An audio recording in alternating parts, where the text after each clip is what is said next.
तो चलो फ्रेंड्स, आज का हम इम्पॉर्टेंट टॉपिक कवर करते हैं। देखो आज का इंपॉर्टेंट टॉपिक हमारा था, क्या था, सेक्शन फार्मूला था। ठीक, और देखो सेक्शन फार्मूला जो सेक्शन होता है ना, सेक्शन फार्मूला वो दो टाइप के होते हैं, एक इंटरनल डिवीजन पर होता है और एक एक्सटर्नल डिवीजन पर होता है। लेकिन आपके सिलेबस से क्या किया गया है, एक्सटर्नल डिवीजन को स्किप कर दिया गया, निकाल दिया गया।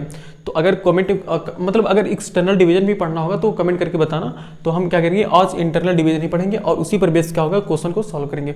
और हाँ, जैसे इंटरनल डिवीजन पे ना, जो हमारा हाई स्कूल का बोर्ड है एग्जाम सीबीएसई वाला, उसमें भी क्या होता है, इंटरनल डिवीजन ही आता है और सभी बुक में यही होता है, इंटरनल डिवीजन ही आता है। क्योंकि एक्सटर्नल डिवीजन पता नहीं निकाल दिया गया, ये तो हमें भी नहीं पता क्यों निकाल दिया गया है, क्यों उसके साथ नाइंसाफी की गई है। क्योंकि देखो जैसे इंटरनल होता है ना, वैसे एक्सटर्नल होता है, बस उसमें थोड़ा सा कॉन्सेप्ट अलग होता है। ठीक ना, तो इंटरनल डिवीजन पढ़ने से ही हम क्या करेंगे, पूरा इस चैप्टर को समाप्त कर सकते हैं, क्योंकि इसी पर सभी क्वेश्चन आते हैं। और भाई जब एक्सटर्नल निकाल देंगे तो उस पर क्वेश्चन कहाँ से बनेंगे। ठीक, तो चलिए समझते हैं। देखो कह रहे कि देखो एक थ्योरम, इसको हम एक थ्योरम की तरह यूज मतलब थ्योरम बना के प्रूफ करेंगे। देखो थ्योरम हमारे पास ये है, कह रहे कि the coordinate of the point P which, देखो हम ये x, y है, which divide the line segment joining A and B internally in the ratio M1:M2 are given by ये। मतलब देखो क्वेश्चन समझो क्या कर रहा है, ये जो स्टेटमेंट है, ये स्टेटमेंट को पढ़ो, देखो क्या कर रहा है समझो। कह रहे कि the coordinate of point P which divide the segment joining A and B internally in the ratio M1:M2 are given by ये। कह रहा है कि अगर हम देखो, एक पॉइंट हमारे पास क्या है, A है, और दूसरा पॉइंट क्या है, दूसरा पॉइंट हमारे पास B है। ठीक, दूसरा पॉइंट हमारे पास क्या है, B है। और अगर इसको हम इसके लाइन ज्वाइनिंग को, इसके लाइन ज्वाइनिंग को एक पॉइंट P है जो इसको M1:2 और M2 के रेशियो में क्या कर रहा है, डिवाइड कर रहा है। यानी कि पहला वाला जो पार्ट है वो कितना है, M1 है, और पहला वाला दूसरे वाले पार्ट का रेशियो कितना है, M1:M2 है। यानी कि किसी भी एक लाइन ज्वाइनिंग को कोई एक पॉइंट P इसको M1 और M2 के रेशियो में क्या कर रही है, डिवाइड कर रही है, बांट दे रही है। तो इस P पॉइंट का कोऑर्डिनेट कितना होगा, देखो ये x, y इतना होगा, ये हमें प्रूफ करना है। नहीं समझ आएगा। देखो कह रहा है कि हमारे पास दो पॉइंट है, एक A है और एक B है, जिसके अच्छा कोऑर्डिनेट भी लिख लो। अभी समझोगे, ये इसका कोऑर्डिनेट क्या है, x1, y1 है, और इसका कोऑर्डिनेट कितना है, x2, y2 है, और ये इस P वाले पॉइंट का कोऑर्डिनेट कितना है, x, y। अब देखो क्वेश्चन को पढ़ो। कह रहे कि the coordinate of point P, देखो coordinate of point P which divide the line segment joining A and B internally in the ratio M1:M2। यानी AB को क्या कर रहा है, इंटरनली डिवाइड कर रहा है दो पार्ट में। तो यहाँ से हम पहले पार्ट को M1 और दूसरे पार्ट को M2 अज्यूम करेंगे। तब ऐसा अगर कोई पॉइंट है जो किसी भी लाइन सेगमेंट को दो M1 और M2 के रेशियो में डिवाइड कर रहा है, तो इस P पॉइंट का जो कोऑर्डिनेट होगा वो कितना होगा, वो इतना होगा, M1:x2 + M2:x1 अपान M1 + M2 और M1:y2 + M2:y1 अपान M1 + M2 ये होगा। ठीक, तो हमें यही प्रूव करना है। तो चलिए अब जब देखो, जब भी कोऑर्डिनेट ज्योमेट्री में किसी को प्रूव करना होता है ना, तो उसको हम ले जाते हैं उसके फादर के पास। और इस कोऑर्डिनेट ज्योमेट्री का फादर क्या है बताओ, कार्टेशियन प्लेन ही तो है ना, कार्टेशियन प्लेन ही से तो सब कुछ आ रहे हैं। तो हम इसके फादर के पास ले चलते हैं, वो क्या है, कार्टेशियन प्लेन। तो एक हम बनाते हैं इसे कार्टेशियन प्लेन। यहाँ पर देखो ध्यान से समझो ना, यही है सब कुछ, यही तो है, कार्टेशियन प्लेन ही तो है। अगर कार्टेशियन प्लेन समझ में आ गया तो स्टेटमेंट तो अपने आप से ही लिख सकते हो। ये हम एक बना रहे हैं कार्टेशियन प्लेन, और इसको जो हमारे पास AB था उसको हम क्या करें, इस कार्टेशियन प्लेन में ला रहे हैं। ठीक, तो अच्छा बताओ इसको हम क्या बोलते हैं, इसको हम x एक्सिस बोलते हैं, इसको हम y एक्सिस बोलते हैं। ये होता है y एक्सिस। देखो एक पॉइंट A भी हमारे ऐसे था ना, इसी को हम ऐसे थोड़ा ला रहे हैं, ये है AB। देखो ये है पॉइंट A और ये है पॉइंट B। ठीक, पॉइंट A का जो कोऑर्डिनेट था वो कितना था, x1, y1, और पॉइंट B का जो कोऑर्डिनेट था x2, y2। ध्यान से समझना, एकदम रिलैक्स होकर समझना, बिल्कुल आसान है। और जो P पॉइंट था, ये बीच में, मतलब बीच में नहीं, कहीं पर भी एक पॉइंट था, मान लो यहाँ पर एक पॉइंट था P, यहाँ पर एक पॉइंट क्या था P, और इस पॉइंट का कोऑर्डिनेट कितना दिया हुआ, देखो इस पॉइंट का कोऑर्डिनेट x, y दिया हुआ ना, तो यह है P x, y, यह है P x, y। ठीक, और देखो ये जो P पॉइंट है वो AB को किस रेशियो में डिवाइड कर रहा है, AB को M1:M2 के रेशियो में डिवाइड कर रहा है ना। तो ये हो गया M1 वाला पार्ट और ये हो गया M2 वाला पार्ट। अच्छा M1 वाला पार्ट का मतलब क्या, यानी A से P तक का डिस्टेंस कितना है M1 और P से B तक का डिस्टेंस कितना है M2। ठीक, ये है, और ये क्या अच्छे से दिखाई दे रहा है, इसको M1 और M2 को नीचे लिख लो, थोड़ा अच्छे से दिखा देगा। ये है M1 और ये है M2। बिल्कुल अब कुछ खास दिखाई दे रहा है। ओके, तो हमें ये प्रूफ करना है कि इस पी पॉइंट का कोऑर्डिनेट कितना होगा, ये इतना होगा। अभी समझते हैं। अब देखो समझने की बारी है ध्यान से। देखो इसमें से हम क्या करें, एक कॉन्स्ट्रक्शन ये कर दे रहे हैं। अब भाई जब पी, अच्छा ये बताओ, ये जो ये पॉइंट का कोऑर्डिनेट है x1, y1, ये कब आया होगा, जब हमसे जीरो से ओरिजिन से x एक्सिस पर चले होंगे। कितना डिस्टेंस, x1 डिस्टेंस ना, और फिर x1 से y डिस्टेंस ऊपर y एक्सिस पर चले होंगे। तो एक काम करो, इसको ऐसे ज्वाइन कर लो, इसको ऐसे ज्वाइन कर लो, ठीक है ना। और ये जो पॉइंट है इसको भी ज्वाइन कर लो, इसको भी ज्वाइन कर लो। भाई इसका जो कोऑर्डिनेट है x, y दिया हुआ है ना, तो x, y कब आया होगा, जब x एक्सिस पर x डिस्टेंस ट्रेवल किया होगा और y एक्सिस पर कितना y डिस्टेंस को ट्रेवल किया होगा, तभी तो इस पॉइंट पर पहुंचा है ना। ओके, और उसी तरीके से ये है b, इसका भी हम क्या करते हैं, इसको भी हम कॉन्स्ट्रक्शन कर लेते हैं। ये हमने क्या कर लिया, हमने तीनों को ऐसे इस पर एक परपेंडिकुलर बना दिया, ठीक। और एक काम ऐसे और कर लो, एक लाइन ज्वाइनिंग ऐसे भी कर लो, एक ऐसे सीधी एक कर लो, और यहाँ से भी एक सीधी कर लो ऐसे। देखो हमने क्या कर लिया, देखो कंस्ट्रक्शन में हमने क्या किया है, हमने ए से पी से बी से हमने क्या किया, एक परपेंडिकुलर गिराया है जो कि किस पर आया है, एक्स एक्सिस पर ना। भाई जब किसी, देखो अब जब परपेंडिकुलर गिराएंगे तो ये सभी कितना होगा, 90 डिग्री होगा ना। ये कहने की बात नहीं है, अब याद रखना है, ये 90 होगा ना। और एक काम देखते हैं कि नीचे दिखाई देगा, बिल्कुल दिखाई देगा। तो देखो अच्छा ये बताओ, अगर इस पॉइंट का नाम हम देखते हैं ए बी, और इसको नाम सी डी, और इसको ई देते हैं नाम, ठीक है। तो अब ये बताओ मुझे क्या, अच्छा बताओ, ये ओ है ना, ये ओ है, और ओ से ई तक का डिस्टेंस बताओ, ओ से सी तक का डिस्टेंस बताओ कितना होगा, सोच के बताओ। ओ से सी तक का डिस्टेंस कितना होगा, ओ से सी तक का डिस्टेंस देखो x1 है ना, तो कितना होगा, ये x1 होगा ना, यहाँ से यहाँ तक का डिस्टेंस x1 होगा। और ओ से डी तक का डिस्टेंस कितना होगा, देखो ओ से डी, देखो ओ से डी तक कहाँ कौन गया, x, y है ना, तो ओ से डी तक का डिस्टेंस कितना होगा, x होगा ना, बिल्कुल x ही होगा, सिर्फ x होगा, ठीक।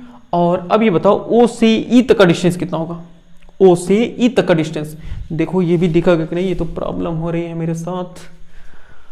हो एक काम करते हैं,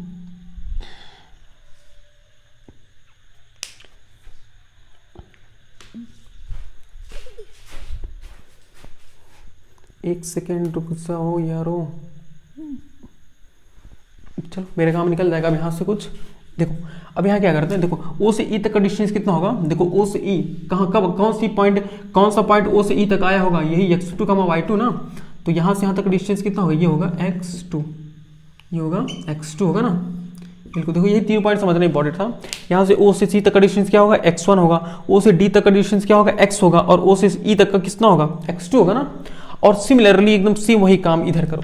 देखो अच्छा बताओ, ओ से ए, अच्छा जो डिस्टेंस ए से सी तक होगा वही डिस्टेंस ई तक होगा ना, इसको एफ नाम दे दो, इसको जी नाम दे दो। बताओ जो डिस्टेंस ए से सी तक होगा वही डिस्टेंस एफ से ई तक का भी होगा ना। क्यों, क्योंकि देखो ये भी पैरेलल, ये भी क्या है, ये भी पैरेलल है और ये भी पैरेलल है, तो दो पैरेलल लाइन के बीच में क्या होती है, परपेंडिकुलर डिस्टेंस क्या होती है, इक्वल होती है ना। और ये हमने पहले ही बताया कि ये तीनों साइड क्या है, ये तीनों जो हमने कंस्ट्रक्शन किया ये क्या है, परपेंडिकुलर ही तो है ना। तो ए सी किसके इक्वल होगा, ए सी एफ ई के इक्वल होगा ना। तो अच्छा बताओ ए सी कितना होगा, सोच के बताओ। देखो ए सी कितना होगा, ये ए सी, देखो ए सी यहाँ से लेकर यहाँ तक आया होगा ना, और ये कितना होगा, ये देखो ए से सी तक क्या होगा, y1 होगा ना। जैसे यहाँ पर x1 था उसी तरह यहाँ से क्या होगा, ये y1 होगा। और जो ये वाला पॉइंट है p वाला पॉइंट, बताओ ये p वाला पॉइंट यानी कि p से d, तो बताओ p से d कितना होगा, y होगा ना। जैसे यहाँ पर o से d कितना गया, x गया, और d से p कितना जाएगा, y जाएगा ना। यानी कि ये हो गया y, कहाँ से कहाँ तक, ये अगर ऐसे नाम दो तो ये p, यानी कि इस पॉइंट से, इस P पॉइंट से लेकर यहाँ तक, ये हो गया कितना, y हो गया। और जो B वाला पॉइंट है देखो B, यानी कि E से B तक का, वो कितना होगा, देखो y2 होगा ना, ये y2 है, यानी कि हो गया y2। समझ पा रहे हो कैसे। अच्छा बताओ इस पॉइंट तक B तक हमें पहुंचने के लिए क्या करना पड़ेगा, हमें O से E तक जाना पड़ेगा। इससे O से E तक हमने कितना जाएंगे, x2 जाएंगे ना, क्योंकि x2 क्या ऑप्टिका है। और E से जाने के बाद हम E से B तक कितना जाएंगे, y2 जाएंगे। क्यों, क्योंकि y2 क्या ऑर्डर है, और ऑर्डर हमेशा क्या होता है, y एक्सिस पर होता है। तो ऐसे E से B मतलब क्या, y एक्सिस पर ही तो ना, यानी कि क्या हो गया, y2 हो गया। ओके, और इतना देखते हैं कैमरे में दिखाई दे रहा है कि नहीं, बिल्कुल दिखाई दे रहा है जी। अब देखो, अब मुझे ये बताओ, ध्यान से देखो, यहां से देखो अब क्या करना है। अच्छा तुम्हें ये दो ट्रायंगल दिखाई दे रहा है क्या? ये दो ट्रायंगल दिखाई दे रहा है। देखो हम जो दोनों ट्रायंगल को ट्रिक कर रहे हैं, ये दो ट्रायंगल देखो, एक ट्रायंगल ये और एक ट्रायंगल ये। कौन से ट्रायंगल हैं? एक ट्रायंगल ए सी, ए हो गया, पी हो गया, ई एफ, जी, इसका एच, ये आई, इसका नाम आई रख लो, इस पॉइंट का नाम। तो क्या तुम्हें दो ट्रायंगल दिखाई दे रहा है, एक ए पी आई और एक पी जी बी। एक ए पी आई और पी जी बी तुम्हें दिखाई दे रहा? बिल्कुल। तो अब क्या करते हैं, देखो यहां से और देखो डायरेक्ट हम सॉल्व करते हैं। अच्छा क्या हम ये भी लिख लें क्या, ओ सी कितना है, ओ डी कितना है, ओ ए कितना है, लिख ही लो। अकॉर्डिंग टू दी फिगर, देखो फिगर के अकॉर्डिंग, जिस टाइप से हम फिगर बनाए हैं उसके अकॉर्डिंग ओ सी देखो कितना होगा, ओ सी हमारा कितना होगा, x1 होगा ना, और क्या ओ सी x1 है, और ओ डी कितना है, x है, और ओ ई बताओ कितना है, x2 है ना। और सिमिलरली यहाँ से देखो ओ से ऐसे लिख लो, सी से ए से सी, चाहे सी से ए का हो चाहे ए से सी, सी ए बताओ सी ए कितना होगा। देखो सी ए कितना होगा, सी ए हमारा कितना होगा, देखो सी ए वाई है ना, तो ये हो गया y1 है जी, y नहीं y1 है। और डी से पी देखो पी डी का डिस्टेंस कितना होगा, y होगा ना, तो ये हो गया p और d, इसका डिस्टेंस कितना हो गया y। और क्या, और यहाँ ई बी देखो, ई बी कितना है, ई से बी तक देखो सबसे बड़ा वाला क्या है, y2 है ना, तो ई और बी ये कितना हो गया, y2 हो गया। ठीक, अब हम क्या करते हैं, दो ट्रायंगल में सोचते हैं कुछ, और वो दो ट्रायंगल कौन है, इन ट्रायंगल देखो, इन ट्रायंगल ए आई पी, इन triangle A I P and triangle देखो A I P and triangle P G B. हम इन दोनों ट्रायंगल में क्या करते हैं, काम करते हैं। ठीक, अब देखो ये एक ट्रायंगल हमें दिखाई दे रहा है और एक ट्रायंगल ये दिखाई दे रहा है। अब एक काम करो, इन दोनों ट्रायंगल को ना हम सिमिलर करते हैं। अब सर सिमिलर क्या होता है, देखो सिमिलर ट्रायंगल की प्रॉपर्टी होती है कि उसमें दो ट्रायंगल, सिमिलर ट्रायंगल की कुछ क्या होती है, क्राइटेरिया होती हैं, वो अभी आगे हम पढ़ेंगे ट्रायंगल में। बस इतना समझो कि सिमिलर ट्रायंगल के दो क्राइटेरिया होते हैं, मतलब दो तीन क्राइटेरिया होते हैं, एक एंगल होता है और एक एंगल साइड एंगल होता है। तो हम यहाँ पर एंगल देखते हैं। तो इन दोनों ट्रायंगल को क्या करो, थोड़ा सा बाहर निकाल के दिखाओ, बाहर निकालो तो अभी समझ में आएगा, बाहर निकालो क्या यही समझ जाओगे। देखो एक लाइन ऐसे गई है ना, ये क्या है, पैरेलल है, और एक लाइन ऐसे परपेंडिकुलर है। तो पैरेलल लाइन पर जब कोई लाइन परपेंडिकुलरली गिरेगी तो ये कितना होगा, 90 डिग्री का एंगल बनेगा ना, बिल्कुल। और देखो ये सेम वही है, यहाँ से हम इसको ज्वाइन किए पैरेलल, और यहाँ से इसे परपेंडिकुलर गिरा है, परपेंडिकुलर जब गिराएंगे तो ये कितना होगा, 90 डिग्री ही तो होगा ना। यानी कि क्या हम कह सकते हैं कि एंगल आई किसके इक्वल है, एंगल आई देखो, एंगल आई एंगल जी के इक्वल है क्या, बिल्कुल है, एंगल आई एंगल जी के इक्वल हो गया। और देखो इस ट्रायंगल और इस ट्रायंगल में ध्यान से देखो। अच्छा बताओ, जो ये वाला एंगल है और ये वाला एंगल है, इन दोनों में कुछ रिलेशन समझ पा रहे हो क्या।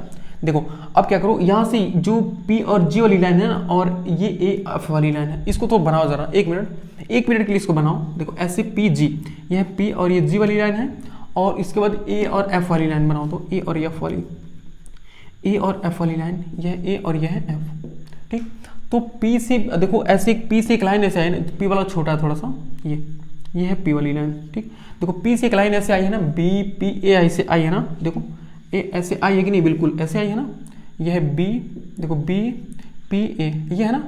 देखो सेम वही फिगर हमने बनाना, देखो एक लाइन यहाँ, एक लाइन ये और एक लाइन ये, एक लाइन ये, एक लाइन ये और एक लाइन ये। ठीक, एक काम करो, इसको थोड़ा सा आगे बढ़ाओ, इसे इसको थोड़ा सा आगे बढ़ाओ, इसे अज्यूम करो कि थोड़ा सा आगे हमने इसको बढ़ा लिया, और इसको भी थोड़ा सा आगे से बढ़ा लो।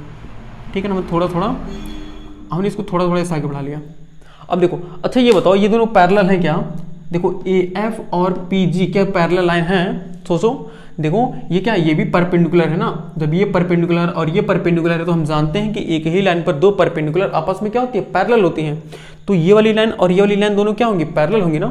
तो यहाँ से जब ये वाली लाइन और ये वाली लाइन पैरेलल है तो ये क्या कहलाएगा, ये वाली लाइन, जो थर्ड वाली लाइन है क्या कहलाती है, इसी को तो हम ट्रांसवर्सल बोलते हैं ना।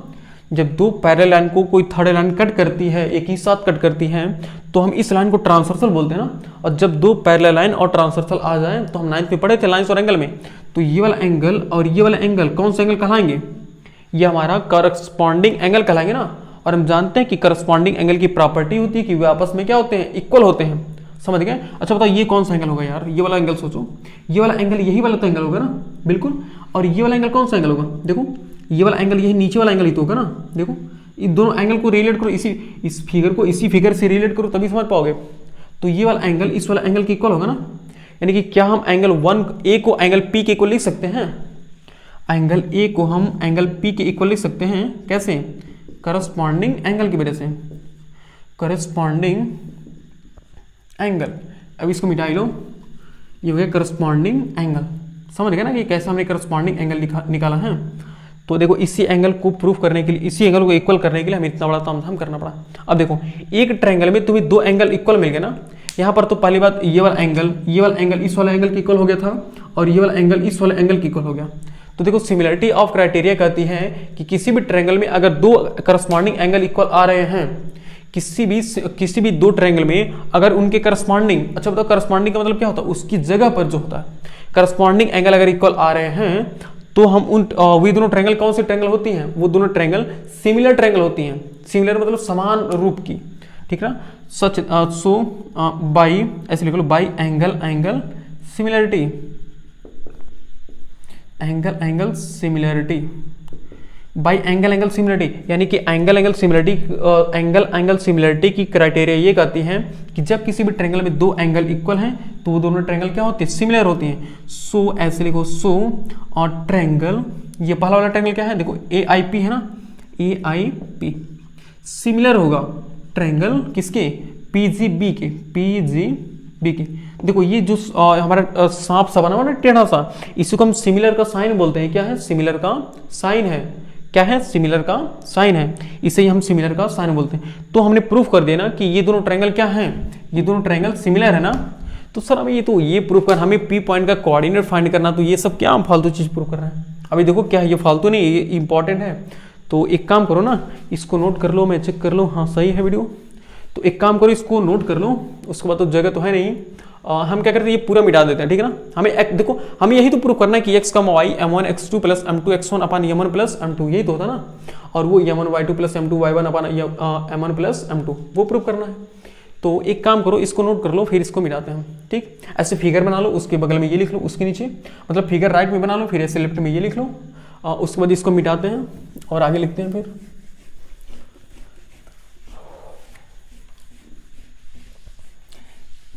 देखो समझने में थोड़ी हड़बड़ी मत करना, मेरे जैसा थोड़ा सा आराम से समझना, नहीं तो जल्दी समझ में नहीं आएगा। देखो दो ट्रायंगल क्या हो गए, सिमिलर होगा, क्यों नहीं। देखो प्रॉब्लम क्या हो रही होगी, प्रॉब्लम तुम्हें यहाँ हो रही होगी ट्रायंगल की सिमिलरिटी। सर अभी ट्रायंगल पढ़े नहीं हो ना, इसलिए यहाँ पर थोड़ी प्रॉब्लम आ रही होगी। तो यहाँ पर ज़्यादा टेंशन लेने की जरूरत नहीं है, अभी तो याद ही कर सकते हो यार, इतना तो याद कर सकते हो ना। अब जब हम ट्रायंगल पढ़ाएंगे तो हाँ, तो तुम्हें एकदम हवा लगेगी, सर ये तो सबसे सिंपल था। तो देखो हाँ, अब देखो सिमिलर ट्रायंगल की एक प्रॉपर्टी होती है, जब दो ट्रायंगल सिमिलर होते हैं ना, तो सिमिलर ट्रायंगल की करस्पॉन्डिंग, देखो सिमिलर ट्रायंगल के करस्पॉन्डिंग साइड के रेशियो किसके, सिमिलर ट्रायंगल के करस्पॉन्डिंग साइड के रेशियो इक्वल होता है, सच दैट देखो इन similar triangle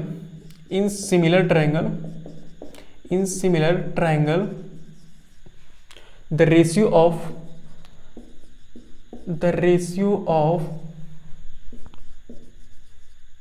corresponding side are equal। ये समझो क्या कर रहा है कि इन similar triangle the ratio of corresponding side are equal. ये तो बोर्ड में दिखाई नहीं दे रहा है, तो इसीलिए हमने कहा था कि हम इसको एक काम करो, यहाँ से इसको स्क्रीनशॉट ले लो, फिर इसको हम ऊपर कर देते हैं। ऊपर हो जाओ, ऊपर हो गए बिल्कुल, एक सेकेंड सर, क्या पता है, हाँ अब सही है। फिगर को नोट कर लेना अच्छे से। तो हाँ देखो क्या है, in similar triangle the ratio of corresponding side are equal.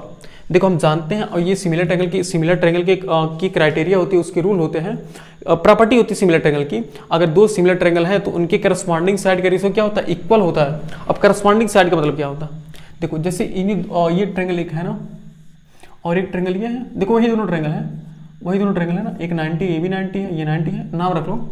और AIP है एक, AIP, और दूसरा क्या है, PGB। अब देखो यहाँ पर करस्पॉन्डिंग साइड कौन है, करस्पॉन्डिंग साइड का मतलब है कि उसकी जगह पर कौन साइड है। अच्छा बताओ ए आई लिख लो, यहाँ से ए आई लिखो, ए आई। अब बताओ ए आई और देखो ए आई है, अब ए आई की प्लेस, ए आई की जगह पर मतलब ए आई के जैसा साइड कौन सा यहाँ पर, पीजी है ना, मतलब इसी को उठाकर इसी पर रखोगे तो ए आई की जगह पर कौन आएगा, पीजी तो आएगा ना, पीजी आ गया इक्वल।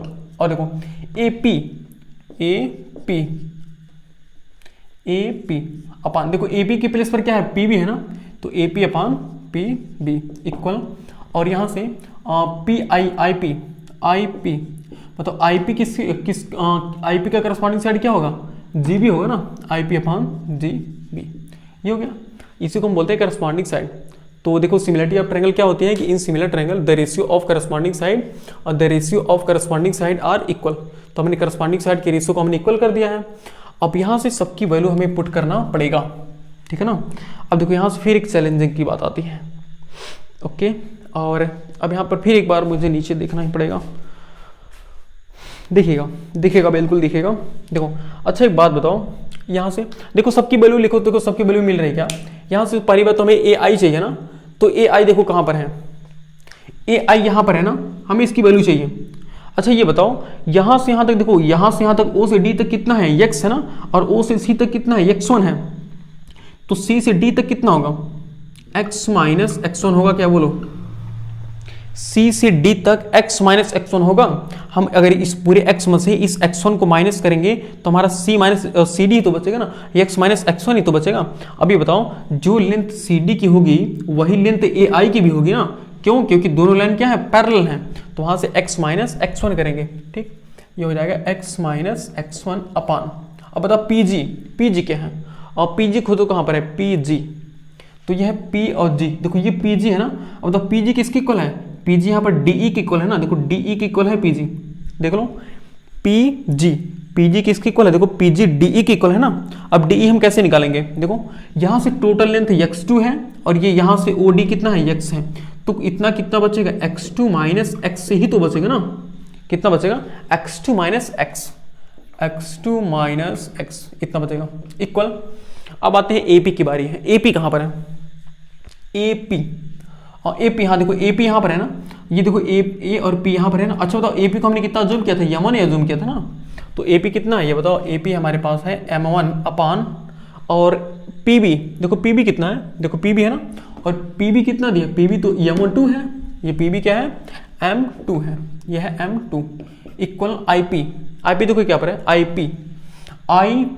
अच्छा ये बताओ जो लेंथ IP की होगी वही लेंथ, देखो इसको भी ऐसे ज्वाइन कर लो चाहो तो, देखो अब जो लेंथ IP की होगी वही लेंथ क्या होगी, इसकी भी होगी ना, वही लेंथ इसकी होगी, और ये y यहाँ तक है, यहीं तक है, इसको आगे मत बढ़ाओ। जो लेंथ IP की होगी वही लेंथ ये होगी ना। अच्छा बताओ IP की लेंथ क्या होगी, देखो ये टोटल कितना y है और ये कितना y1 है, तो ये कितना बचा, ये वाला देखो, ये वाला कितना बचा, y माइनस y1 ही तो बचा ना, y माइनस y1 ही बचा हमारे पास, कितना बचा, y माइनस y1, यानी कि IP की प्लेस पर हम y माइनस y1 लिख सकते हैं अपान। और अब देखो अब उसके बाद क्या कह रहा है कि GB देखो G है और B है। अब देखो जो लेंथ GB, अच्छा B को भी ऐसे ज्वाइन कर लो, भी समझ में आ जाएगा, देखो GB हमें चाहिए, तो यह है GB। अब देखो जो लेंथ GB की होगी, GB की लेंथ होगी वही लेंथ ये वाली होगी ना, देखो ये वाली। अब ये लेंथ हम कैसे निकालेंगे, देखो टोटल हमारा कितना है, y2 है और ये कितना है, y है, तो कितना ये बचा, y2 माइनस y तो बचा ना, बिल्कुल, यानी कि ये बचा y2 माइनस y बचा, y2 माइनस y बचा, ठीक। तो एक काम करो और इसको भी नोट कर लो, फिर इसको मिटाते हैं, देखो इसको नोट कर लो फिर इसको मिटाते हैं, तब समझ में आएगा। हाँ आहिस्ता आहिस्ता समझना, टेंशन मत लो, समझ में आ जाएगा, बिल्कुल भी प्रॉब्लम नहीं होगी। देखो अब क्या करो, अच्छा बताओ जब किसी भी इक्वेशन में तीन टर्म्स ऐसे इक्वल होते हैं तो किन्हीं दो को हम आपस में इक्वल कर सकते हैं ना।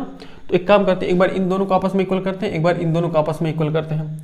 तो वहां से क्योंकि हम तीन, अब बताओ तीन दो एक ही इक्वेशन में दो इक्वल है ना, तो हम बारी बारी से दो को इक्वल कर सकते हैं। तो एक बार ऐसे लिख लो, x माइनस x1 अपान x2 माइनस x का इक्वल m1 अपान m2। और एक बार हम क्या कर रहे हैं, एक बार हम m1 अपान m2 equal y minus y1 अपान y2 माइनस y, ठीक है ना, y2 माइनस y। अब देखो, और अब हम क्या करते हैं, अच्छा ये बताओ हमें क्या निकाला, हमें p पॉइंट का कोऑर्डिनेट निकालना ना, तो p पॉइंट का कोऑर्डिनेट का मतलब हमें x और y की वैल्यू चाहिए ना। तो देखो इस एक्सप्रेशन से हम x की वैल्यू निकाल सकते हैं कि नहीं, देखो यहाँ पर x है, यहाँ पर भी x है, तो हम इस इक्वेशन से क्या करेंगे, x की वैल्यू निकालेंगे, और इस इक्वेशन से हम y की वैल्यू निकालेंगे, कोई एक y यहाँ एक y यहाँ है ना, तो हम y की वैल्यू निकालेंगे, ठीक, क्रॉस मल्टीप्लाई कर लेंगे ना, तो m2 को मल्टीप्लाई कर लो तो ये हो जाएगा m2x माइनस m2x1 इक्वल, इधर m1 से मल्टीप्लाई करेंगे ना, तो ये हो जाएगा m1x2 माइनस ऑफ m1x, ये हो गया। अब x वाले को एक साथ करो और x1 x2 वाले को एक साथ करो, देखो इसमें भी x है और इसमें भी x है ना, तो x वाले को एक साथ करो तो रहेगा m2x, और ये इधर माइनस में तो इधर किस में रहेगा, प्लस में ना, यानी कि m1x हो जाएगा इक्वल, और ये m1x2 तो है, m1x2 है, और ये देखो इधर क्या है, m2x1 क्या है, माइनस में, उधर रहेगा किस में रहेगा, प्लस में। अब देखो इसमें से हम कॉमन क्या कर सकते हैं, x कॉमन कर सकते हैं ना, m2 प्लस m1 बचेगा, m2 प्लस m1 बचेगा, ये समझ रहे हो ना, बिल्कुल आसान है, इसलिए हम जल्दी बता रहे हैं। और देखो इसको तो ऐसे लिख लो m1x2, अच्छा इस ये हो गया m2x1, ओके, m2x1 बोलना मत। अब देखो हमें सिर्फ x की वैल्यू चाहिए ना, तो इस m1 प्लस m2 को राइट में शिफ्ट कर लो, तो यहाँ से x की वैल्यू हो जाएगी m1x2 प्लस m2x1 अपान m1 प्लस m2। देखो यहाँ से हमने x की वैल्यू निकाल दिया ना, सेम अब यहाँ से हम क्या करेंगे, हम y की वैल्यू निकालेंगे, ठीक है ना। तो अब देखो यहाँ से y की वैल्यू कैसे निकालेंगे, तो इसके लिए हमें क्या करना पड़ेगा, हाँ अब देखो क्या कर रहा हूँ ना, फिगर का काम खत्म हो गया, फिगर बस यहीं तक काम कर रहा था, हमने सबकी वैल्यू निकाल दी, फिगर का काम खत्म। तो एक काम करो, फिगर को भी नोट कर लो, फिर हम इसको मिटा देते हैं, तो उसके बाद आगे सॉल्व करेंगे। फिगर को नोट कर लो,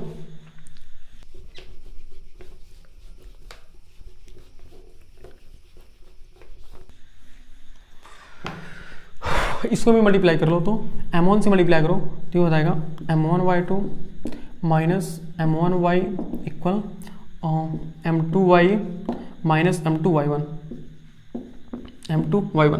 देखो इसमें से हमें क्या करना है, इसमें से हमें y की वैल्यू चाहिए ना, तो हम y वाले को एक साथ करेंगे और बिना y वाले को राइट में शिफ्ट कर देंगे। देखो एक y वाला यहाँ पर है और एक y वाला यहाँ पर है, तो इन दोनों को एक साइड कर लो। तो अगर बताओ m2y को हम इस लेफ्ट में करेंगे तो किस में रहेगा, माइनस में रहेगा ना, तो माइनस ऑफ m2y, और माइनस m1y तो है ही इक्वल, देखो राइट में क्या माइनस m2y है ना, माइनस m2y1 राइट में है, और इधर देखो m1y2 क्या माइनस प्लस में ना, उधर रहेगा किस में रहेगा, माइनस में, तो ये रहेगा m1y2। ओके देखो बिल्कुल समझ में आ रहा है यहाँ तक। अब देखो यहाँ से देखो माइनस कॉमन कर लो, ठीक है ना, यहाँ से एक काम करो, माइनस कॉमन कर लो, माइनस और y भी कॉमन कर लो, माइनस के साथ साथ y भी कॉमन कर लो, क्योंकि माइनस दोनों में है और y भी दोनों में है ना, तो y जब कॉमन करेंगे तो क्या बचेगा, m2 बचेगा, और यहाँ पर प्लस m1, जब माइनस कॉमन करेंगे तो सभी साइन क्या हो रहेंगे, प्लस में हो जाएगा ना, ओके इक्वल, और ये यहाँ से भी माइनस कॉमन कर लो, तो जब माइनस कॉमन करेंगे तो क्या बचेगा, जब माइनस कॉमन करेंगे तो अंदर का साइन सब प्लस हो जाएगा, तो ये हो जाएगा m2y1 प्लस m1y2। तो ठीक देखो यहाँ माइनस से माइनस क्या हो गया, कैंसिल हो गया, हमें सिर्फ y की वैल्यू चाहिए ना, तो y इक्वल, अब देखो अब जो m2 प्लस m1 बचा हुआ है इसको राइट में शिफ्ट कर दो, तो ये हो जाएगा m2y1 प्लस m1y2 अपान m1 प्लस m2, ठीक है ना।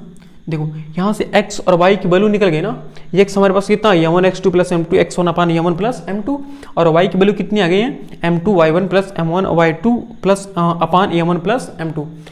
तो देखो और ये क्या था, x such that coordinate of p, such that coordinate of p equal कितना था बताओ, x, y ही था ना जी, बोलो कोऑर्डिनेट ऑफ p कितना था, x, y ही था ना, और हमने x और y की वैल्यू निकाल दिया है।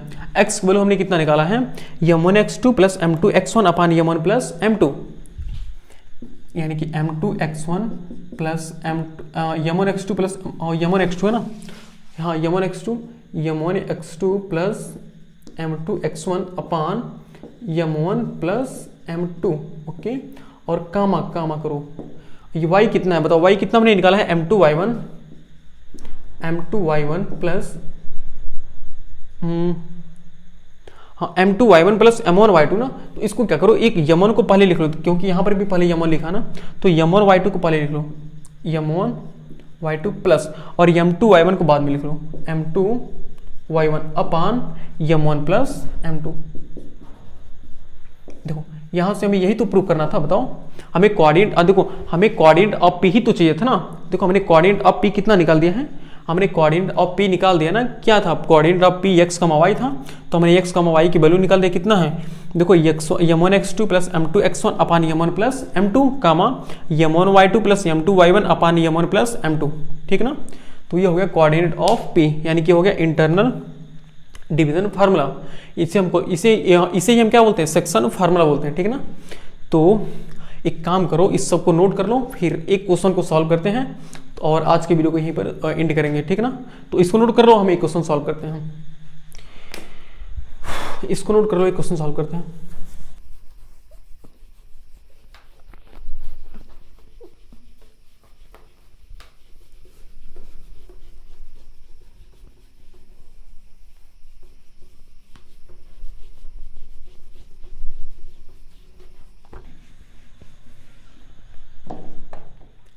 देखिए हमारा पहला क्वेश्चन क्या है कि find the coordinate of point which divide the join of A and be in the ratio 2:3, ठीक है ना। तो ये क्वेश्चन क्या है, इसके पहले हमने जो फार्मूला हमने डेरिवेट किया है उसी पर क्या है, उसी की बेस पर ये क्वेश्चन है, ठीक है ना। अभी देखो कैसे करके, find the coordinate of point which divide the join of A and B. देखो एक पॉइंट हमारे पास ए है और दूसरा क्या है, बी है, एक पॉइंट ए है और दूसरा पॉइंट क्या है, बी है। तो ए जिसका कोऑर्डिनेट कितना दिया हुआ है, और -1, 7, और b जिसका कोऑर्डिनेट कितना दिया हुआ है, 4, -3। अब देखो, अब फिर से बड़े क्वेश्चन को समझ में आएगा। कह रहे कि the coordinate of point which divide the join of a and b in the ratio 2:3। मतलब एक पॉइंट कोई है ऐसे, देखो कह रहे कि find the coordinate of point, मतलब हमें उस पॉइंट का कोऑर्डिनेट फाइंड करना है जो इस a और b के ज्वाइन को, जो इस a और b के ज्वाइनिंग लाइन को किस रेशियो में डिवाइड करा है, 2:3 के ना। तो ये दो किस रेशियो में डिवाइड करा है, 2:3 के रेशियो में। तो अब बताओ, अब जो हमने फार्मूला डेरिवेट किया उसी के हिसाब से हम मानेंगे सबको। तो जो पहला वाला पॉइंट था ए, उसको हम क्या मान रहे थे, उसको हम x1 y1 मान रहे थे ना। तो यहाँ पर भी सेम वही मानेंगे, ऐसे लेट यहाँ पर हाँ ऐसे मानेंगे, लेट जो हमारे पास है ए, लेट ए जो कि है -1, 7, इसको हम क्या मानेंगे, x1, y1 मानेंगे। और जो हमारे पास b है, देखो b वो लास्ट वाला b, तो b को हम क्या मान रहे थे, फार्मूले के हिसाब से सोचो, तो फार्मूले में हम x2, y2 मान रहे थे ना, x2, y2 मान रहे थे। और जो ये 2 और 3 है, ये क्या होते थे, ये m1 और m2 होते थे ना। यानी कि m1 को हम कितना मान लें, 2, एंड m2 को हम कितना मान लें, 3 मान लें, ठीक है ना। m2 को हम कितना मान लें, 3 मान लें। तो और एक चीज़ और, ये हमने लिखा, और जो p पॉइंट था, इस p पॉइंट का कोऑर्डिनेट कितना था, p पॉइंट का कोऑर्डिनेट x1, y1 था ना। तो ऐसे लिखो, लेट द कोऑर्डिनेट ऑफ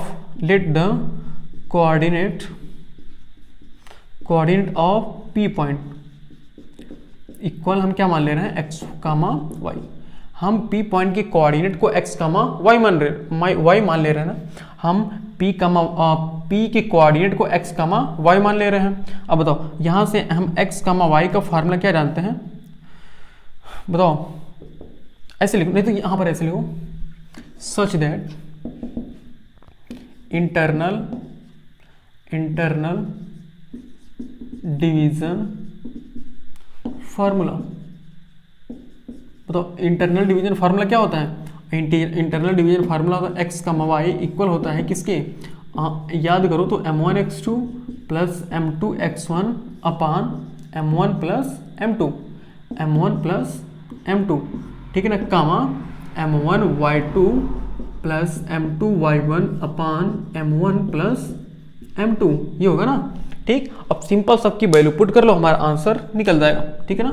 देखो m1 कितना है, m1 है हमारे पास 2, तो यहाँ पर वैल्यू 2 रखो, इनटू x2, तो x2 कितना, देखो x2 कितना है यहाँ पर 4 है ना, हाँ x2 कितना है 4 है, तो यहाँ पर 4 रखो, प्लस ऑफ m2 कितना है, देखो m2, हाँ m2 कितना है, देखो 3 है ना, तो 3 रखो इंटू x1 कितना है बताओ, x1 यहाँ से -1 है ना, तो यहाँ पर -1 रख लो अपान m1 प्लस m2।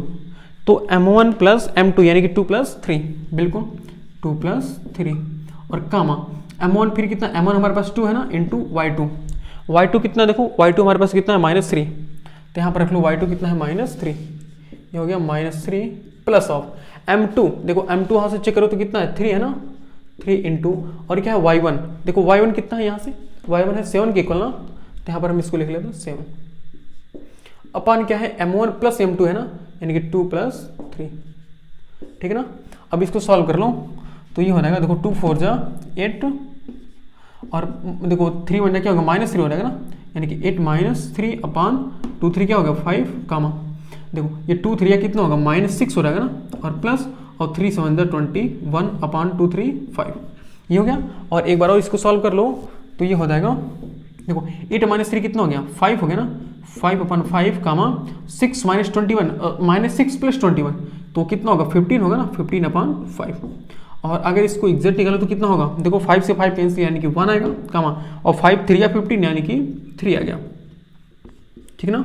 तो so the coordinate of point P कितना हो गया, so coordinate of point P equal कितना हो गया 1,3। यहाँ पर आंसर लिख लो तो लिखो सो कोऑर्डिनेट ऑफ P इक्वल कितना हो गया 1,3, ये हो गया ना, ये हमारा किसका हो गया कोऑर्डिनेट ऑफ P, ठीक है ना। तो देखो ये कितना सिंपल सा क्वेश्चन था। तो अभी काम कीजिएगा अपने बुक से, देखिए अब क्या करते हैं आज के वीडियो को हम यही समाप्त करते हैं। और क्या कीजिए अब इस जो इंटरनल डिवीजन फार्मूला है इसी बेस पर सेक्शन फार्मूला इंटरनल चाहे देखो चाहे सेक्शन फार्मूला का हो चाहे इंटरनल डिवीजन फार्मूला का हो, बात सेम है। तो अब क्या करो आप NCERT RS अग्रवाल और RD शर्मा इन तीनों बुक्स में से किसी बुक से क्वेश्चन को सॉल्व कर सकते हैं और आसानी से सॉल्व कर सकते हैं क्वेश्चन, अगर अच्छे से समझोगे तब। अगर नहीं समझोगे तो वीडियो को एक बार दोबारा देखना। दोबारा देखने का ये मतलब है कि पहली बार हो वीडियो को अच्छे से देखना और कॉपी कलम लेकर बैठना, मतलब कॉपी कलम लेकर बैठना चाहिए और वीडियो को अच्छे से देखना चाहिए, ठीक। और जो भी क्वेश्चन फंसेगा या फिर जो भी जिस क्वेश्चन में प्रॉब्लम होगी वो हमारी इस व्हाट्सअप नंबर पर शेयर कर दीजिएगा, आपको उसका सलूशन मिल जाएगा। तो आज की वीडियो को यहीं पर समाप्त करते हैं, मिलते हैं नेक्स्ट वीडियो में, तब तक के लिए जय हिंद।